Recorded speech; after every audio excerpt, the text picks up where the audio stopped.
fruitful discussions.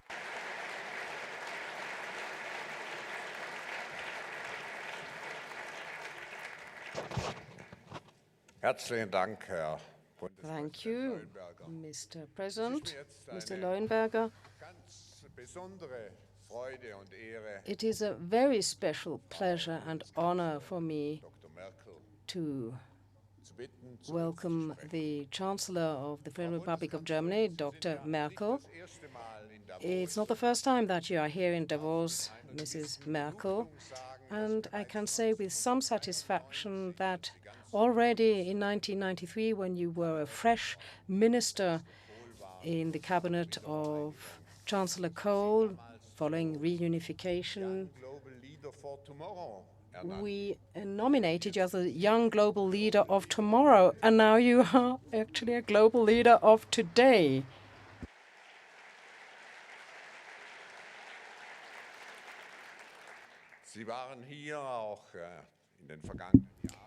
You have returned in past years, and I have always admired you because you were like the ideal Davos participant, a fan who was fully committed everywhere. And you probably worked and slogged away about 20 hours a day. Today, you are here in Davos as the Chancellor of the Federal Republic of Germany, and I'm sure that I speak on behalf of the participants, including those from Germany. In the very short time that you have been Chancellor, it's only been about 2.5 months since you were elected as Chancellor, you have been able to create a lot of trust and confidence in you, in your abilities, in your skills to cope with and resolve the problems of the Federal Republic of Germany in a very smooth and soft way, but very determined, great jobs. You've been able to gain trust in Europe, especially in regard to the creation of a new aspect of Europe, but you have also been able to show your mettle as a global player in global politics.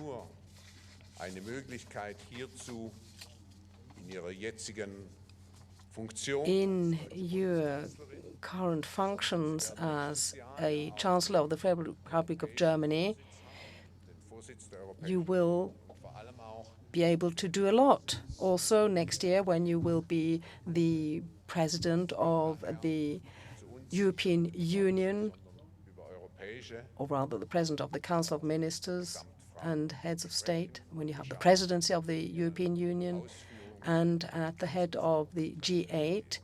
And we are looking forward very much to your message to us today. You have the floor, Madam Chancellor.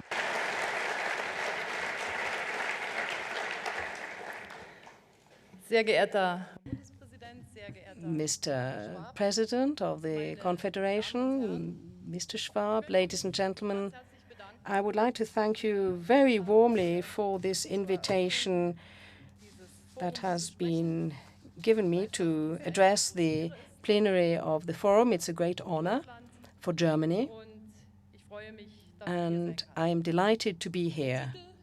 The title, The Creative Imperative,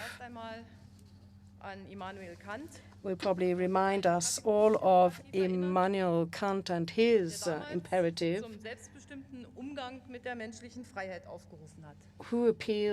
Immanuel Kant, who appealed to the way in which human liberty is to be dealt with. But it may sound a bit complicated. I understand it as follows. In our times, it is absolutely necessary to be creative. It's essential to be creative.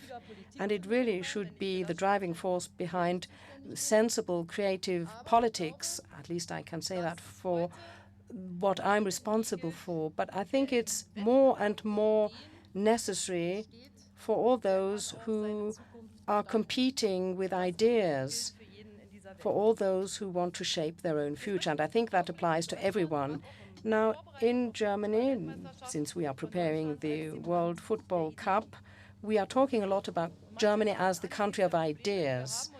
Many have said that given the problems that we have, number one problem being unemployment, it's nice and good to talk about ideas and trying to be creative, but we cannot live only from ideas. We have to prove also that we can implement, put into practice these ideas. Every single person, according to his abilities, in Germany, in Europe, and in the world.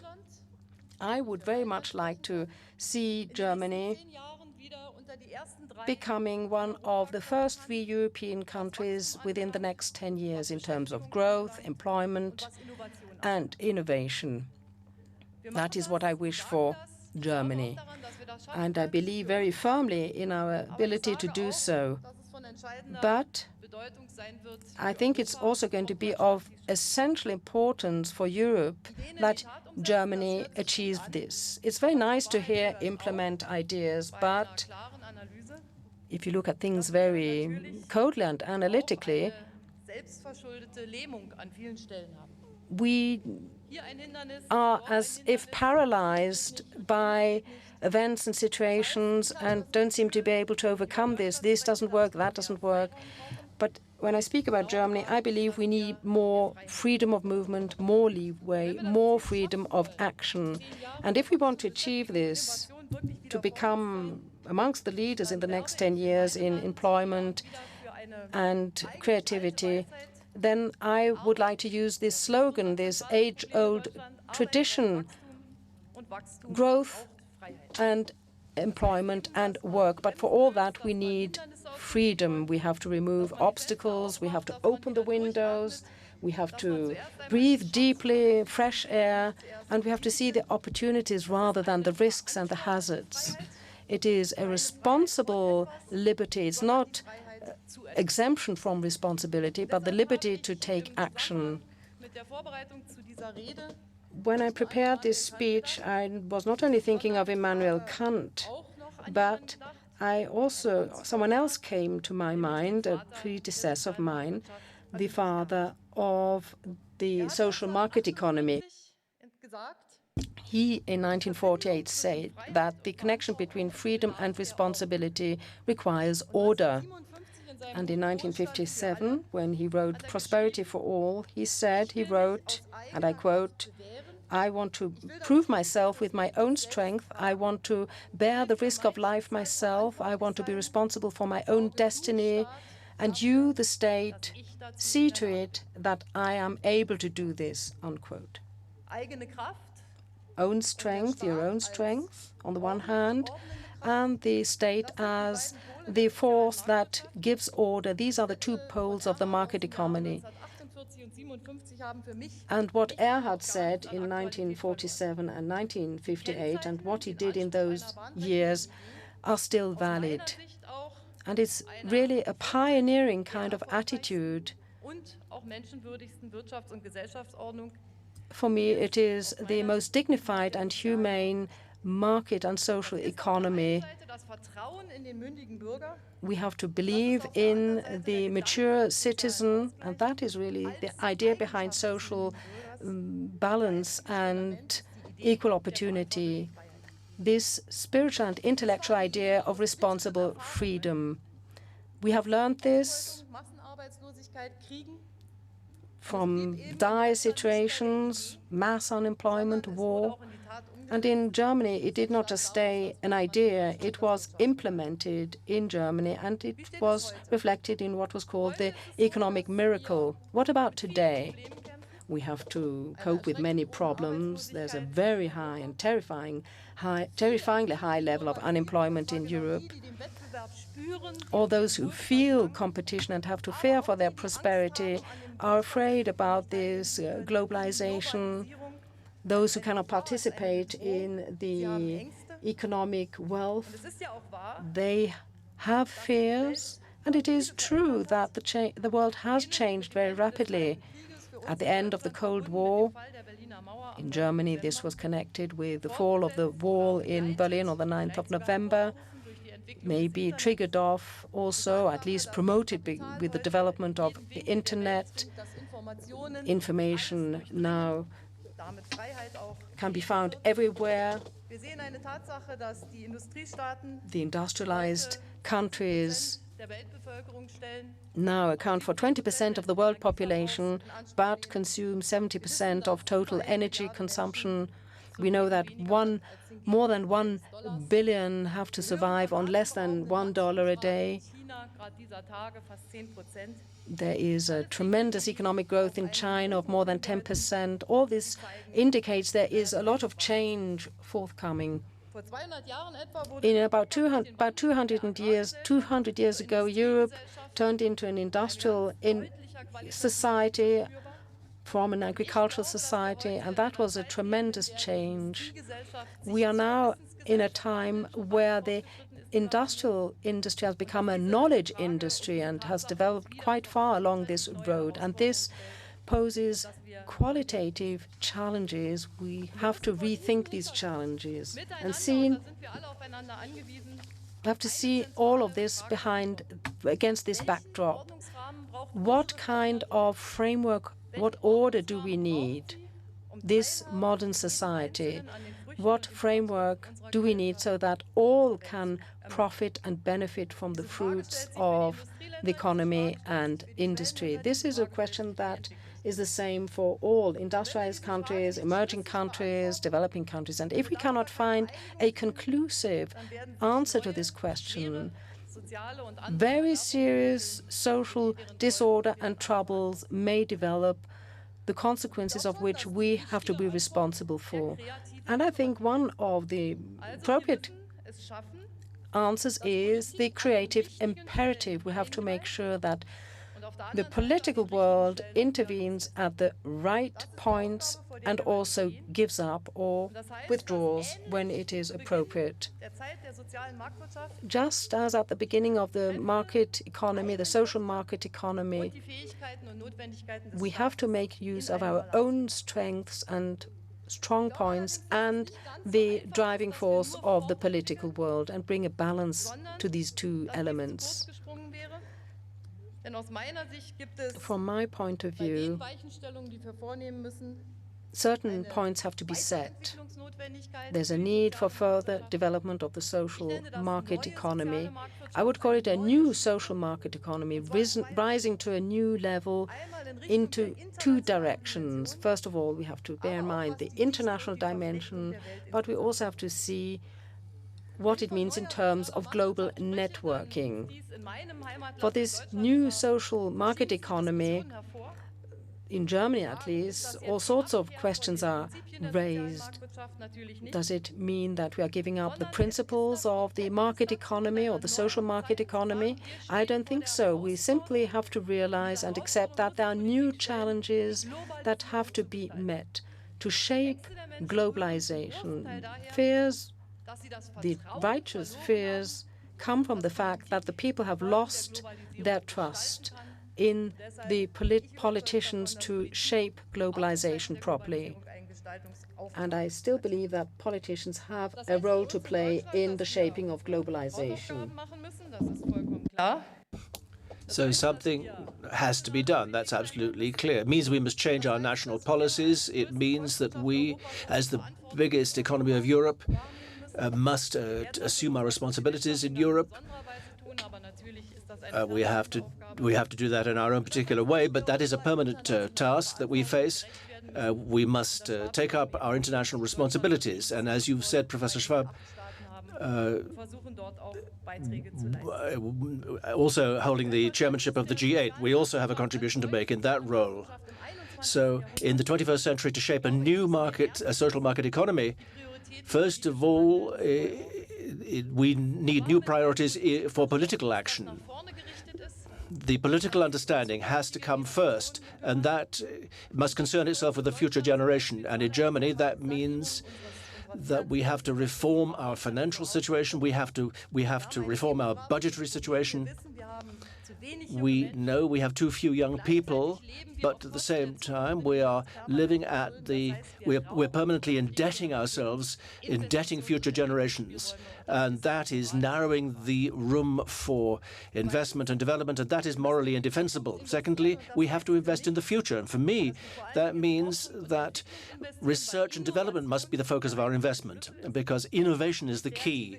The creative imperative is reflected in the question, how innovative are we? And that is particularly applicable to countries which have high living standards and, of course, high earnings.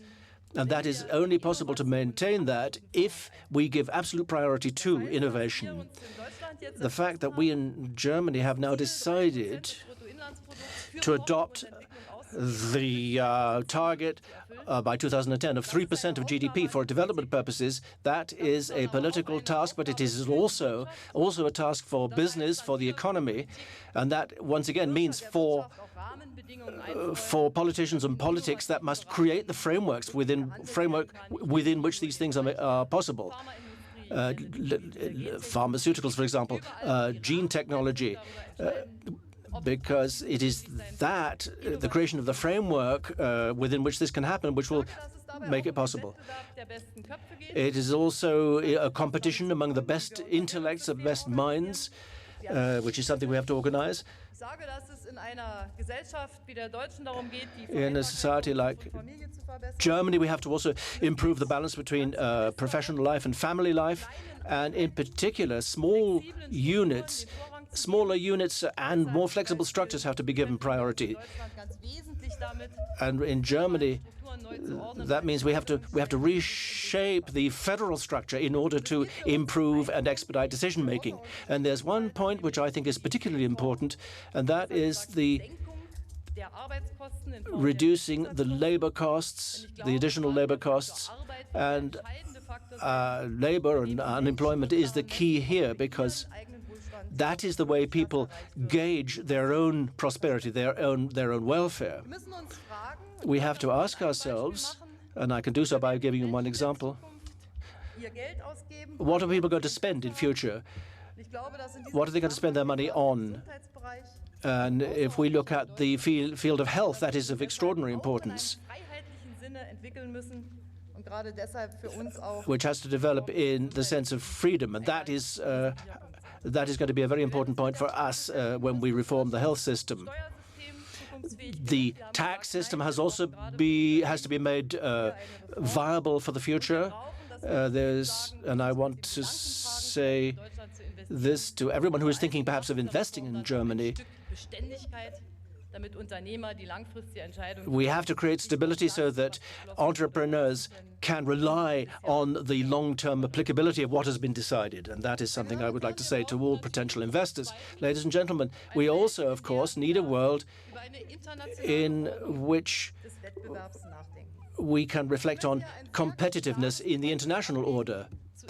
I have a clear commitment to international institutions, and I want to make that clear to you. The conclusion of bilateral agreements between individual players in the world is not going to take us any further forward. We have to learn to live in a global world and to make agreements among ourselves in a global world. So this isn't a socialistic approach with some kind of central planning or central ordering of things. There needs to be a new interaction, a new interpenetration of the various players. I think a key function of the WTO is to ensure the freedom of trade, because free trade is one of the major prerequisites for ensuring that the players can all participate. There are many fears in Germany, too, that free trade may lead to disadvantages. But increase in freedom has always led to better development in Germany, and these fears can be overcome. We saw what happened in Hong Kong. We must continue our efforts so that doesn't happen again, and we shall do what we can to ensure that the WTO does become a major guarantor of international agreements. Of course, we have to ensure access for the developing countries, and I would like to say at this point that Germany has committed itself to, by 2015, devoting 0.7% of GDP for development. We will really want to see that happen. We need a strategic dialogue with threshold countries. The world is undergoing major changes, transformation, and Europe must further develop. We need a cooperation between environmental protection and with all the International Monetary Fund, with the World Trade Organization, with the World Bank. All of these things must be coordinated within the framework of the market economy. This is our own experience, at any rate. The proper balance between social and environmental considerations is essential. And all of this must be, we have to find room for this as we shape the future. When we talk about creative imperative, it is of the utmost importance that we should succeed in bringing about intellectual innovation and also protection against piracy. And I'm firmly convinced, and when we get to the presidency of the G8, we are going to commit ourselves to this. We need shared or common technical standards.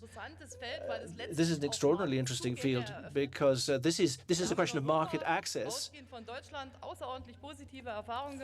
We've had extraordinarily positive experience in Germany, where we've seen the development of phone technology, and this has given rise to a situation where we were able to be market leaders. But then the question arises,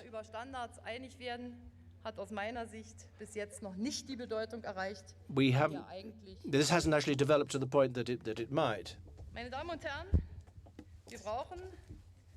Ladies and gentlemen, we also need, of course, to reach understanding and agreement about common values. And this is also of particular relevance when it comes to the Constitutional Treaty. I think the Constitutional Treaty is of great importance for the European Union because it looks beyond the individual regulation and has made a contribution to our reaching clear understanding and a clear agreement about our shared values. And that applies too to the transatlantic community, but beyond that, to the global community. It is not going to be possible without ethic commonalities to achieve economic and political commonalities as well. So these discussions have to be conducted in parallel. Ladies and gentlemen, I think thirdly that we need new instruments and mechanisms. We have grown accustomed, in Germany particularly, to laws that have been in effect for decades, overly rigid regulation. We must become more flexible now. We must look for the best ways of sharing in a benchmarking process, that we draw fully on the experience of others, that we are open to the experience of others. And we have to have the strength to tackle the problems of bureaucracy. And this is something which I've been particularly concerned with. We have we are binding or fettering enormous energies in Germany at this time because we have been, because of fears for security. 6% of the business turnover of an SME are spent on bureaucratic costs. And we have to consider whether we shouldn't be investing this money better in young people rather than continuously devising new regulations. And I think we can't progress further in that direction. Each individual rule or regulation has associated with it a lobby. We must gauge the true costs of bureaucracy, and we must see where we can reduce those costs. We must look to the experience of the Netherlands and the United Kingdom in this regard. And of course, we have to recognize that it's very difficult for politicians to see dismantle something they themselves have created. So we have to help them along with that. And in our presidency, we are going to try to strengthen and carry on this process. These targets can be achieved. They can be achieved best with Germany's participation. By the year 2010, our target is to make Europe the most dynamic continent.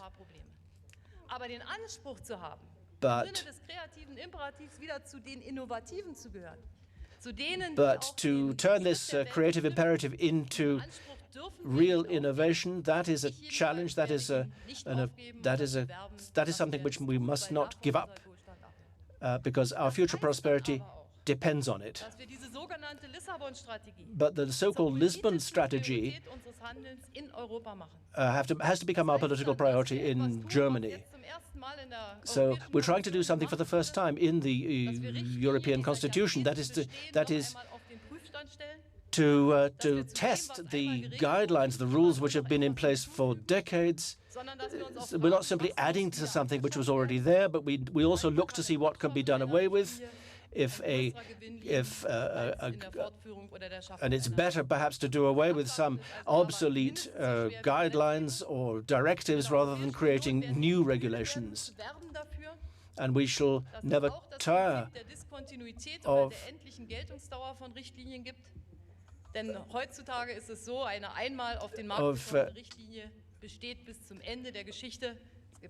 we must get away from the idea that a directive is in place for all time and can never be reconsidered,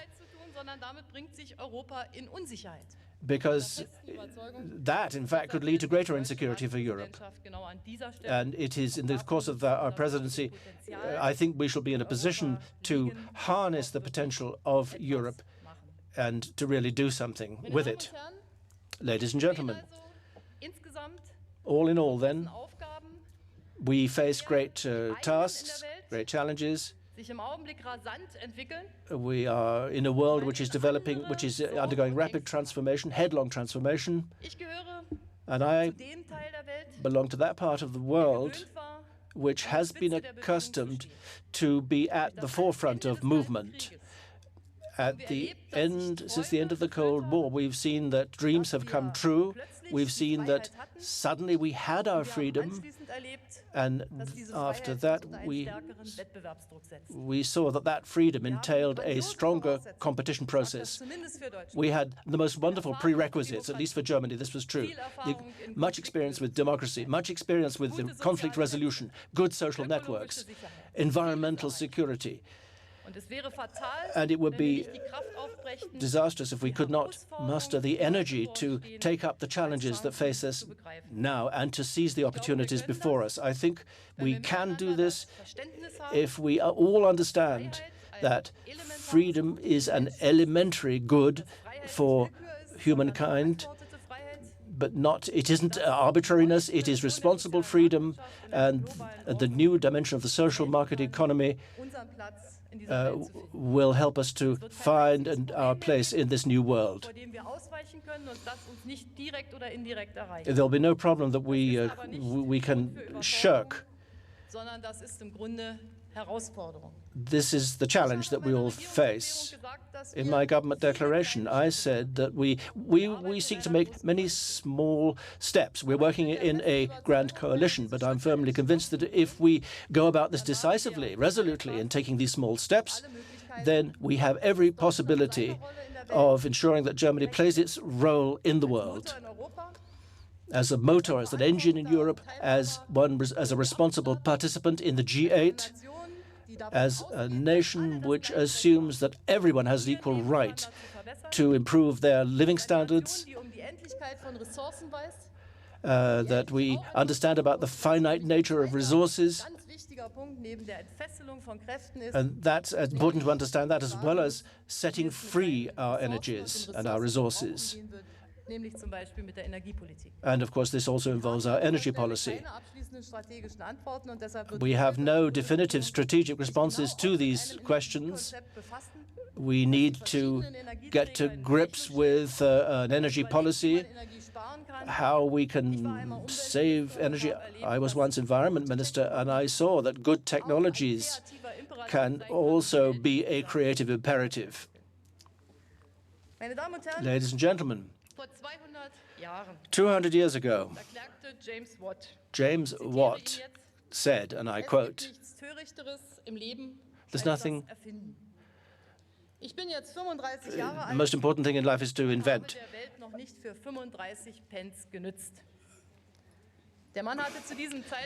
At that time, there was somebody came up with a patent. Of course, he invented the steam engine and transformed the world, this James Watt. We're living in a time where all the imperatives of creativity, they haven't replaced the old virtues of industry, hard work. But those are not enough. We are in the first decade of the knowledge age. But let's do it. Let us take part in the development of the world. The Germans actually introduced the computer age when Konrad Zuse, who built the first computer. Not everybody knows that.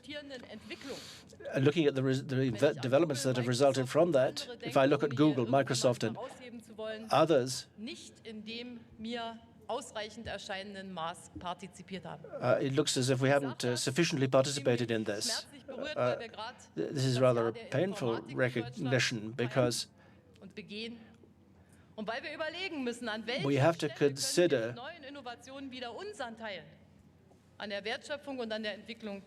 how we can best contribute to these innovative developments. I think that we may have neglected certain things. We haven't actually given practical effect to all our ideas. And that's why I say that Germany must believe in this again. And we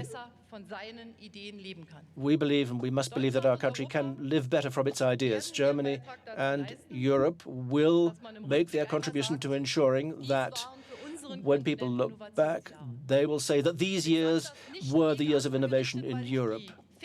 We don't direct this against others, because China, India, and many other countries have this capability. But we have to face up to the competition. Because we believe that in the way we do business, the way we run our economies, with the success of the social market economy, we have created a human society which should succeed on a global level. And we have a contribution to make to this discussion. I would like to conclude with Ludwig Erhard once again and say, I want to use my own strength. I want to take on the risks of this life. I want to be responsible for my own fate. You, state, you see to it that I am in a position to do this. That is the task of politics, of politicians, to shape the conditions in which people can have hope, policy that doesn't approach things from a protectionist point of view, but which looks to competition to foster the best ideas within the framework of the creative imperative. Thank you very much for your attention.